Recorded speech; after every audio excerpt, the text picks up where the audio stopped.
Hey guys, welcome back to 6 MMA's Online Edge. I'm Chief Instructor Danny Beauclair. Today we're going to talk a little bit about stance for MMA.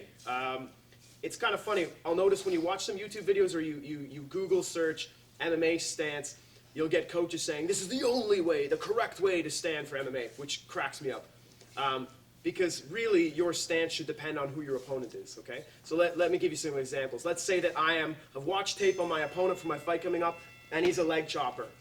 Great Muay Thai kicks, destroys the lead leg. That's what he does. He has no interest in putting me on my back. That's what he is. So if I know the guy's a leg chopper, I'm not going to stand in this wide, low-based counter wrestling stance because my leg's going to get murdered.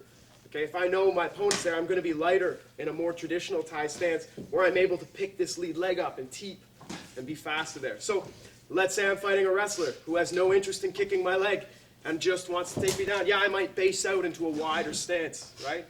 More difficult for him to connect the double leg, more difficult for him to take me down. So really the way you should stand, in quotes, in MMA is really dependent a lot on the aspects of your arsenal, what you bring to the fight, and what your opponent brings to the fight are very, very important. So I think your stance can change from fight to fight. If you look at Conor McGregor, to Yoel Romero, to Anderson Silva, to Nick Diaz, you have 4 different ways of standing. And I mean, it's difficult to argue that those guys are incorrect. Any of those guys are standing improperly. It's just a different approach, okay? That being said, I'm going to show you the way I like to stand typically, and I'll deviate, again, slightly based on who my opponent is. I want a fairly wide stance, more difficult for me to check kicks, okay, but easier for me to defend takedowns. I like to be on the ball of my back foot. If we look here, the ball of my back foot, okay? That way, I like to feel like I'm fighting on the edge of a cliff. If I'm hit with something, it's like a kickstand, right? I don't like the idea of fighting on the edge of a cliff and rolling back to my heel. So I like having that ball of that foot dug in pretty much at all times, okay? So I'm here, my hands are around my cheekbones, around here, okay? And my elbows are slightly V'd. I don't want to be vertical.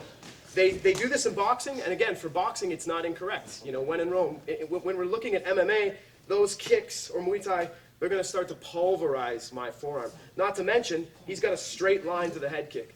So I am going to let my elbows come out slightly. I don't want them to flare, because that opens me up too much. What I like to think, and what I tell my students, is like you're looking through binoculars, right? When you bring your hands up, you'll have a natural slight flare, okay? And I like to just move around in this stance a little bit and feel based out. You hear that term used a lot, based out. I just want to feel that if someone was going to shove me, that I would have a good base, that I'm not going to stagger backwards, okay? So stance-wise, sit down a little bit, right? Hands up to your cheekbones like we're looking through binoculars, and just moving around there. I like to be on the ball of that back foot, just getting kind of a sense of movement, feeling nice and relaxed, being able to move around, being able to base.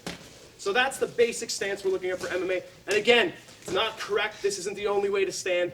It really depends on your arsenal and your opponent's arsenal. Thank you very much for watching.